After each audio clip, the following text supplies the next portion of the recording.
Hong Kong is bustling with urban energy, known as one of the most densely populated cities in the world. But a home for arts and culture of international standard had long been missing in this world city.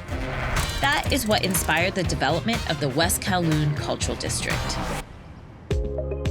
The West Kowloon Cultural District is now over 20 years in the making. It's quite an ambitious project, and it's really exciting to see it come alive.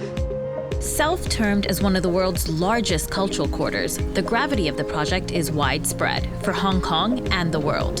Home to cultural facilities, museums, galleries, theaters, studios, and 23 hectares of open space. Beyond the infrastructure, it's a space to celebrate the diversity of arts and culture that have come to define Hong Kong. That's especially embraced by the people who have helped create it. Among them is architect Evelyn Ting. I enjoy visiting West Kowloon because it's a park that's quite away from the city and right next to the waterfront where you can really enjoy the skyline and the sunset view. Evelyn Ting and Paul Tse designed the Growing Up Pavilion, an iconic part of the district. The duo won a competition to get their structure installed, emerging as the top choice from 320 entries. In terms of the design of the pavilion, we wanted to keep it quite simple, but use details in order to give a different kind of appearance or perspective from different angles.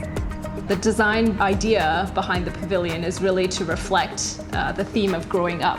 There are two aspects of growing. One is growing trees, and the other is growing the district as a prominent arts and cultural area.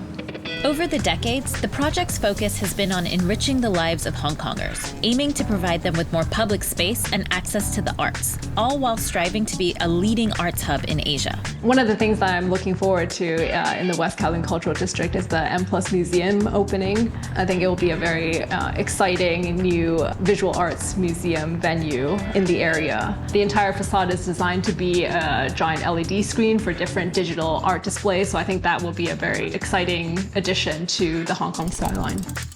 This museum of visual culture spans over 65,000 square meters and will feature exhibitions on contemporary art, architecture, design, and the moving image.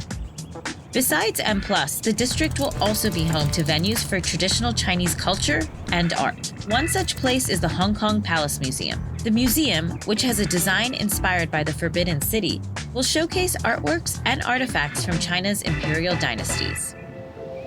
The West Kowloon Cultural District is quite different to other waterfront areas in Hong Kong in terms of being completely open to the harbor. And so it's a great place for families and young people to kind of get away from the city over the weekend.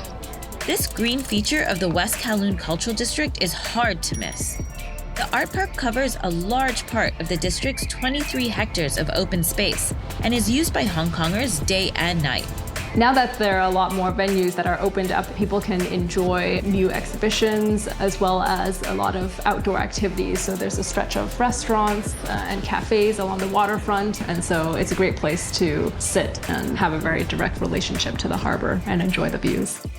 As the district nears completion, it's transforming what culture and art mean in Hong Kong, creating a destination for Hong Kongers and visitors to celebrate the arts in the city.